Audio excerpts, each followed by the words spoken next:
Kita masih di dalam bulan ketiga, bulan Juli. Kita sudah hampir selesai bulan Juli ini, minggu depan yang terakhir. Tapi kita masih tetap membicarakan topik yang tentang judulnya apa, teman-teman? Saya belum geser ke slide show selanjutnya. Mau nebak, ada yang ngeh gitu nggak sih? Ada yang pay attention nggak sih?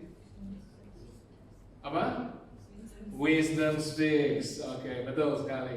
Wisdom speaks. Jadi dalam 8 minggu di bulan Juli dan bulan Agustus ini kita akan melihat tentang prinsip-prinsip wisdom, tentang prinsip-prinsip mengenal dan mendapatkan wisdom.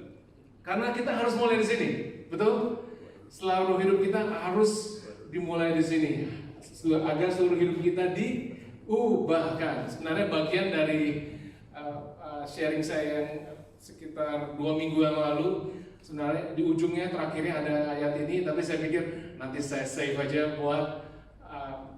buat minggu ketiga ini di bulan Juli. Dan ayat yang terakhir kita baca adalah di Amsal 9 ayat 10. Dikatakan apa? Kita baca sama-sama. The fear of the Lord. Wah, kurang meyakinkan. The fear of the Lord is the beginning of wisdom, and knowledge of the Holy One is understanding. Saat Anda dan saya datang ke satu tempat di hadapannya dan berkata, Engkau adalah amazing Tuhan. Kamu tahu jauh lebih banyak dariku. Aku asli sungguh gak level sama Engkau. Dan karena Engkau Maha tahu, karena aku begitu mencintai Engkau, aku sungguh memuliakan Engkau, aku sungguh hormat denganmu. Karena Engkau, aku datang ke gereja hari ini. Aku sembah dan worshipmu selalu. Disitulah hikmat start dalam hidupmu. Oke, disitulah wisdom bekerja di dalam hidupmu.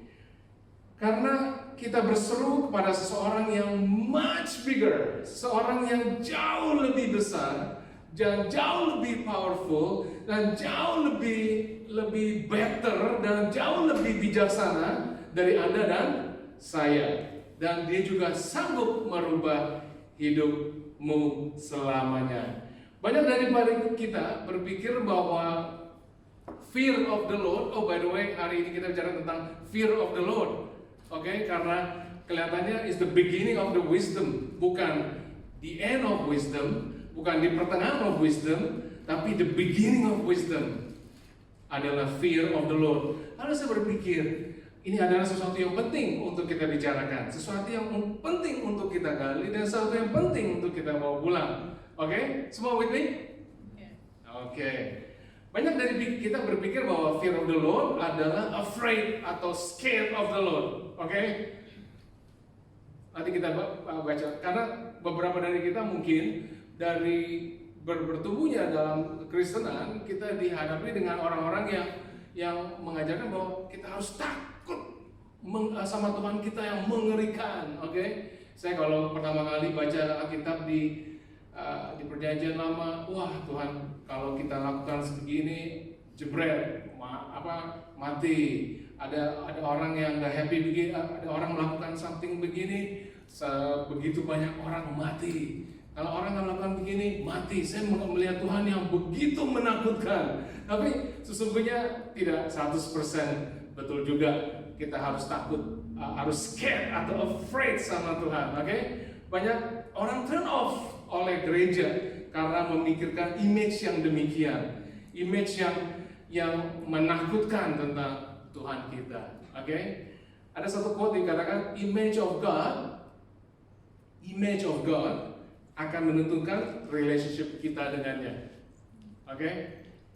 Image of God akan menentukan relationship kita dengannya. Kalau kita melihat Tuhan yang pemarah, maka kita akan ada hubungan yang marah-marah. Kalau kita melihatnya Tuhan yang penyayang atau yang loving, maka kita akan ada hubungan yang mengasihi. Kalau kita melihat Tuhan kita yang murah hati, maka kita akan ada hubungannya dan banyak menyadari bahwa hubungan kita adalah banyak saling beri. Kalau kita menyadari ada Tuhan, kita adalah Tuhan yang mengampuni, yang murah dalam mengampuni, maka hubungan kita adalah hubungan menyadari bahwa kita adalah orang-orang yang diampuni. Oke? Lalu saya berpikir, fear of the Lord itu seperti apa gitu ya, dengan simpelnya, dengan satu ilustrasi. Saya berpikir seperti kalau kita nyetir mobil, di belakang kita ada polisi, mobil polisi, apa yang terjadi? Ada yang bilang pelan-pelan, hati-hati, behave, apa lagi? Pikir aja pura-pura Iya. Anda rasa takut apa enggak? Enggak. Tapi Anda tahu respect kepada orang di belakang kita, betul? Karena dia punya kuasa, benar? Sehingga semua knowledge yang kita sadari tentang bagaimana cara menyetir yang tepat dan benar, langsung flashback semua. Benar apa enggak? Langsung sadari. Ini kalau mau belok kiri harus indicate apa enggak? Kalau masuk roundabout harus indicate apa enggak? Kalau speednya berapa? Lalu saya harus pegang telepon apa enggak? Dan segala macamnya, betul? Halo? Sehingga Anda tidak takut sama polisi di belakang, tapi Anda deep respect sama polisi yang di belakang karena dia punya kuasa, betul? Dia punya apa? Dia punya otoritas untuk apa? Membenarkan kita, mengkoreksi kita, apa bedanya ya? Membenarkan dan mengkoreksi ya. Dan bisa juga menghukum kita, betul? Dengan segala macam fine yang ada dan segala macamnya. Dan juga seperti kalau waktu saya pertama kali nyetir gitu ya, saya punya bapak saya duduk di samping saya, oke? Dia akan selalu memperhatikan saya bagaimana saya menyetir, sehingga saya juga harus hati-hati bagaimana saya memulai proses dari awal masuk mobil, menyiapkan kaca semua, dan sehingga saya satu hari bisa dikasih tanggung jawab untuk bawa mobil itu sendiri, benar? Dan sehingga saya respect banget sama orang yang mengajarkan saya, orang yang mempunyai kuasa atas saya waktu saya kecil dulu. Sehingga, tapi juga kita menyadari bahwa bapak saya tersebut juga adalah bapak yang mengasihi saya. Nah, buat teman-teman ilustrasinya. Jadi bukan afraid sama orang di samping saya, tapi dia adalah mempunyai naruh respect dan menaruh kekaguman karena dia lebih tahu daripada saya. Oke? Apakah masih ada fear of the Lord in the society hari ini? Oke? Saya lagi paling gampang adalah saya mencari informasi tentang apa yang terjadi tahun 1950 atau sayangnya saya belum lahir tahun 1950. Jadi saya cuma bisa cari, percaya sama Google saja, oke? Apa yang terjadi di tahun 1950 dan apa yang terjadi di tahun saat ini. Lalu pas lagi lihat-lihat, saya lagi lumayan ketawa-ketawa juga gitu ya, ngelihat ada beberapa hal gitu ya. Zaman dahulu advertisement begitu simple dengan foto dengan detail, lalu tapi zaman sekarang lihat nggak advertisementnya seperti apa? Billboard yang besar dengan LED yang besar. Lalu science fiction zaman dulu Godzilla dan dengan foto itunya. Lalu zaman sekarang ini cuman buat relax doang, oke? Cuman membandingkan doang. Science fiction zaman dulu dan science fiction zaman now. Dan zaman dulu saya masih ingat saya punya TV warna hitam putih. Halo, ada punya TV hitam putih? Saya punya dulu bapak saya. Dan sekarang zamannya LED, oke? Nah, lalu bagaimana dengan kehidupan orang zaman dulu dan sekarang? Oke, zaman dulu homoseksuality boro-boro dibicarakan teman-teman, boro-boro disinggung. Saya baca justru ada orang dianiaya, dibully oleh karena dia homoseksual, oke? Dan tapi zaman sekarang teman-teman, apa bedanya? Bebas ya nggak? Malah bangga, ngerti nggak? Saya lagi mikir gitu ya, ini dia nggak nggak tahu ayatnya di Alkitab. Oke, abortion zaman dahulu illegal, zaman sekarang malah New Zealand kalau nggak salah sudah diizinkan abortion kalau tidak salah. Banyak negara di dunia mengizinkan abortion. Lalu family violence zaman dulu dan zaman sekarang berbeda. Lalu child abuse zaman dulu dan zaman sekarang, mungkin zaman dulu nggak banyak TV kali ya, nggak banyak games ya, mungkin jadi violence kurang begitu heboh. Tapi zaman sekarang begitu banyak. Divorce rate dari angkanya 3/1000 tahun 2017 atau 2016 dikatakan 10 pernikahan dari 1000 pernikahan berujung gagal. Ada source-nya, Anda bisa lihat sendiri nanti sudah ini. Lalu apakah masih ada fear of the Lord dalam society? Kalau kita melihat fakta-fakta tersebut, kita melihat bahwa orang-orang zaman sekarang kelihatannya hidup dengan tidak ada. Banyak orang dari kita, mungkin nggak ada di dalam ruangan ini, banyak orang di zaman sekarang kelihatannya hidup dengan tidak ada fear of the Lord, tidak ada respect sama Allah yang besar, Tuhan yang besar yang berada di belakang kita, yang selalu bisa mengoreksi kita atau bisa even menghabisi kita kalau kita melakukan hal-hal yang mengerikan saat ini. Oke, hidup seakan-akan Tuhan seperti Tuhan yang bisa dipermainkan. Hidup dengan seakan-akan Tuhan itu bisa seperti teddy bear, sesuatu yang bisa dipermainkan atau disrespect dan sehingga dijadikan guyonan, teman-teman. Dan kalau kita ada fear of God, statistik akan berbeda, betul? Oke. Apa yang membedakan fear of the Lord dan scared of the Lord? Siapa yang tahu bedanya, teman-teman? Nanti kita lihat, saya belum ngomong ya. Oke, Alkitab katakan kalau kita ada fear of the Lord. Amsal 22 ayat 4 dikatakan, Amsal 22 ayat 4 dikatakan, saya nggak ada di depan, kita bisa lihat bahwa reward for humility and fear of the Lord is riches, honor, and life. Saya ada yang ini nih. Mungkin the reward of humility and fear of the Lord is riches, kekayaan, kemuliaan, dan kehidupan. Oke, kita bisa lihat banyak baiknya dan pentingnya dalam kalau kita fear of the Lord. Orang yang scared of the Lord ada sesuatu yang disimpan atau ditutup, betul?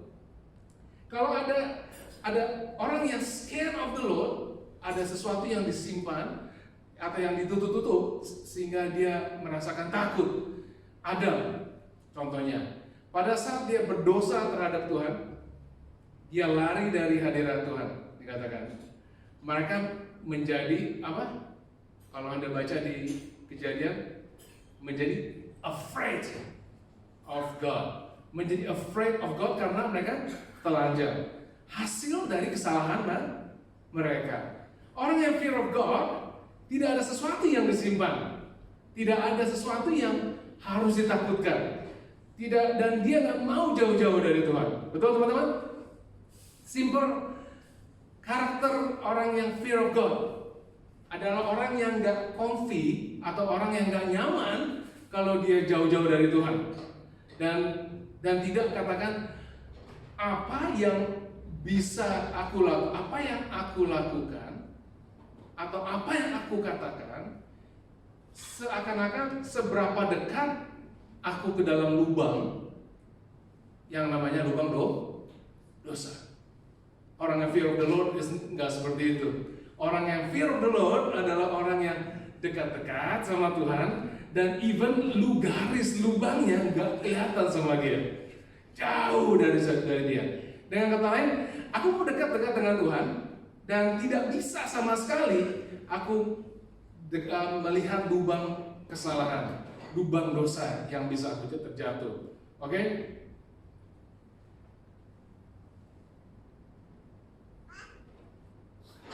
Apa yang membedakan tadi kembali lagi? Apa yang membedakan fear of the Lord dan scared of the Lord, teman-teman? Saya pas lagi membaca begini, saya teringat ada Alkitab mengatakan bahwa do not fear. Betul? Di Yesaya 43 ayat 1 dikatakan But now this is what the Lord says. He who created Jacob, you Jacob, he who formed you Israel, do not fear. For I have redeemed you. I have summoned you by my name. You are mine. Alkitab mengatakan, do not fear. Okay? For God, dan juga di 2 Timotius 1 ayat 7 mengatakan apa? Tuhan tidak memberikan kepada kita roh of takut, betul? For God have not given us the spirit of fear, but of power and love and sound mind. Benar teman-teman? Tuhan tidak memberikan kita spirit of ketakutan. So, jadi pas lagi saya membaca, apakah ini ada dua hal yang contradicting? Oke. Lalu pas lagi saya membaca, paling tepat adalah kita membaca bahasa tulisan aslinya. Lagi-lagi Anda bisa lihat, saya ada pakai source di www.biblehub.com. Dikatakan demikian. Di Proverbs 9 ayat 10 tadi, yang dikatakan apa? Fear of the Lord is the beginning of wisdom. Fear of the Lord ditulis bahasa Hebrew-nya aslinya karena di Perjanjian Lama apa? Kata kerjanya yare. Yare adalah kalau diperjelas adalah to reverence, yaitu apa? Deep respect terhadap seseorang. Deep respect kepada seseorang. Apakah Anda pernah merasakan yare, teman-teman? Halo?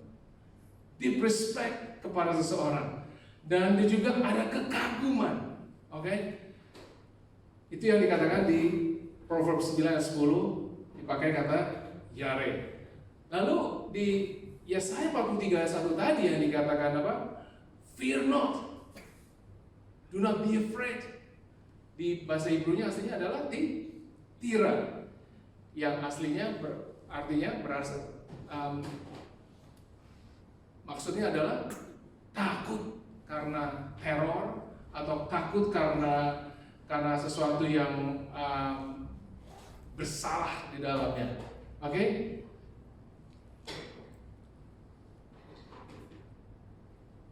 Jadi mengapa fear of the Lord adalah sangat penting? Tadi katakan kembali ke ayat yang awal tadi, yaitu the fear of the Lord is the beginning of wisdom. Kalau kita mau hidup kita efektif, kalau kita mau bawa kerajaan Tuhan di bumi dan juga sebarkan kabar baik ini ke orang-orang, kita perlu yang namanya wisdom. Sehingga kita tahu isi hati Tuhan intimately. Apa sih yang menonjol dari tentang Yesus di atas segala-galanya, teman-teman? Di Yesaya 11 ayat 3, ayat 1 sampai 3 dikatakan, a shoot will come out from the stump of Jesse. Jesse tahu siapa? Yesai, bapaknya siapa? Bapaknya Daud. From his roots, a branch will bear fruit. The Spirit of the Lord will rest on him. Himnya siapa? Jesus. The Spirit of wisdom and understanding, the Spirit of counsel and might, the Spirit of knowledge and fear of the Lord. Ini katakan apa? He will delight in the fear of the Lord. Yesus tahu tentang intimacy dengan Bapaknya. Yesus tahu tentang orang-orang walaupun belum dibisikin orang lain. Yesus tahu apa yang ada di pikiran orang lain. Yesus tahu kenapa dia pergi. Yesus tahu kenapa berjalan sangat dekat dan hubungannya dengan Bapa. Oke? Kita sebagai orang-orang percaya, bagaimana kita praktekkan the fear of God? Saat ini kita coba pulang bawa 4 poin ini. Kita sebagai orang-orang percaya, bagaimana kita praktekkan the fear of God, the fear of the Lord. Aku ketemu 4 poin ini dari satu cerita, yaitu dari cerita Abraham. Yang pertama adalah obey instantly. Obey instantly. Di cerita yang gak asing lagi buat kita, Abraham diminta untuk membawa siapa? Ishak ke gunung untuk dikorbankan. Ya, nggak berpikir lama lagi. Dia instantly, the next morning, Abraham got up early dan dia bawa Ishak dan siapa? Orang suruhannya bersama-sama ke tempat pengorbanannya. Dan yang kedua, apa yang kita lihat dari cerita itu, secara praktek untuk fear of God, obey although doesn't making sense, tetap taat walaupun tidak masuk akal. Abraham disuruh korbankan anaknya, tidak masuk akal. Tuh, Abraham menunggu selama berapa? 25 tahun, teman-teman. Disuruh mengorbankan anaknya, tidak masuk akal. Tapi dia tetap taat, karena dia ada fear of the God.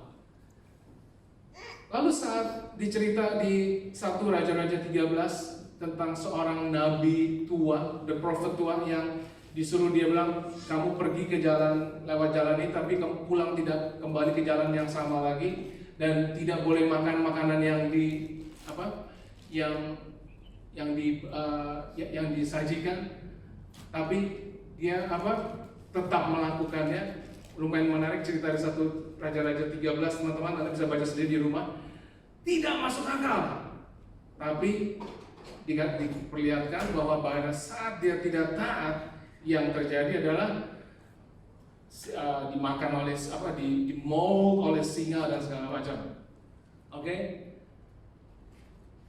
Yang ketiga, bagaimana kita practice the fear of God? Yang ketiga, taat walaupun kita tidak melihat keuntungannya. Taat walaupun nggak ada benefits untuk kita. Berapa orang yang harus dikasih tahu kalau harus dikasih lihat untungnya baru percaya sama Tuhan? Halo? Berapa orang yang harus dikasih tahu, harus dikasih lihat untungnya dulu baru taat sama Tuhan? Oke? Orang-orang yang fear of God, kita nggak harus melakukan hal tersebut. Mereka tidak mau lukai hati Tuhan. Mereka bukan cuma benci sama yang jahat, tapi mereka bukan cuma benci sama yang jahat, tapi juga dislike sama yang jahat. Oke? Yang keempat, obey till the end. Oke? Taat sampai akhirnya. Saat Tuhan minta Abraham korbankan Ishak, dan Tuhan tidak beri alasan, teman-teman. 25 tahun tunggu anaknya, Tuhan tidak masuk akal, tapi dan juga nggak ada benefits buat Abraham. Tapi Abraham tetap melakukannya juga. Abraham dikatakan pergi sampai pada hari ketiga. Pada hari ketiga, begitu mudah sebenarnya dalam 3 hari tersebut Abraham bisa berubah pikiran, bisa berganti arah atau tidak taat sama Tuhan. Tapi saat Abraham angkat pisaunya, malaikat Tuhan dari langit-langit dikatakan apa? Abraham, Abraham. Now I know what? That you fear God. Okay? Dikatakan apa? Do not lay your hands on the boy. Do not do anything to him. Now I know that you fear God. Bagaimana Abraham bisa lulus tes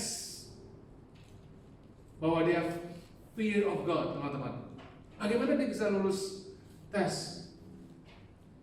Dia taat instantly, dia taat walaupun tidak masuk akal, dia taat walaupun tidak ada benefit buat dia, dan dia taat sampai akhir. Dan kita tahu bahwa Abraham dikatakan apa? A friend of God. Halo?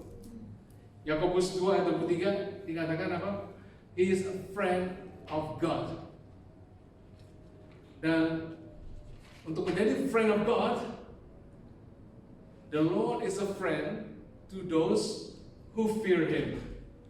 Dia mengajarkan His covenant. Oke?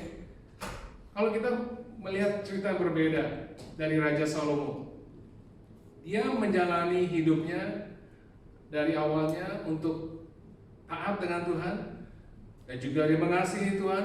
Dia ada fear of God. Dia berjalan dengan hikmatnya Tuhan. Tapi pada satu poin Salomo kehilangan hikmatnya.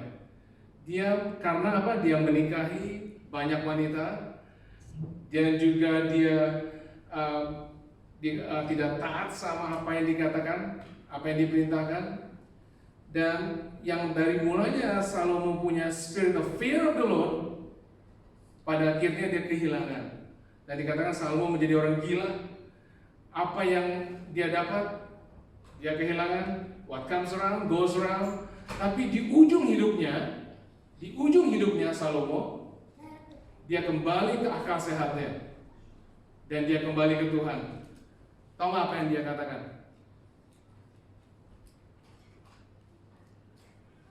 Dia katakan, Raja Salomo mengatakan, "No, all has been heard. Here is the conclusion of the matter. Fear God and keep His commandment." Oke? Hidupnya Salomo, dia kembali kepada ke posisinya sebelumnya. Dia kembali ke dia punya karakter awalnya, sehingga dia kembali mempunyai apa? Wisdom dalam hidupnya. Dengan kata lain, aku pegang fear of the Lord, tapi lalu aku kehilangan. Tetapi aku sadari bahwa the most important things adalah fear of God. Saya mau undang teman-teman praise and worship untuk maju ke depan.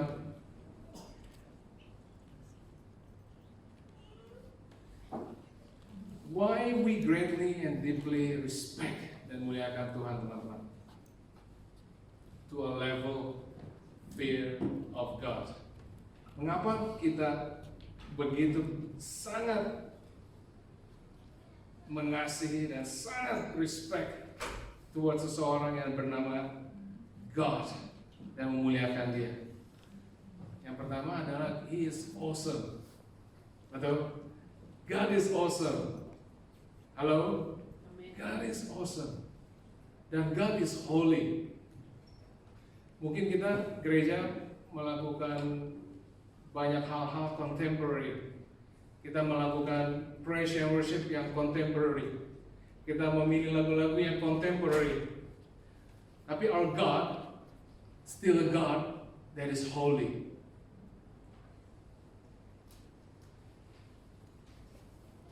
God yang masih sama dulu, sekarang, dan selama-lamanya. He is the Alpha and He is the Omega. Dia, walaupun kita melakukan service, walaupun kita melakukan ibadah yang contemporary, but He is still God yang holy. Amen. Dan why we are begitu deeply respect sama Tuhan? Karena God is always right. Tuhan selalu benar. He is always right. Dia melakukan sesuatu yang tidak berkenan kepada kita, yang tidak menyenangkan hati kita, but He is always right. Tadi dengan kesaksian bahwa ada sesuatu benjolan di breast, kita mungkin bertanya-tanya mengapa, kita mengalami ketakutan, tapi He is always right.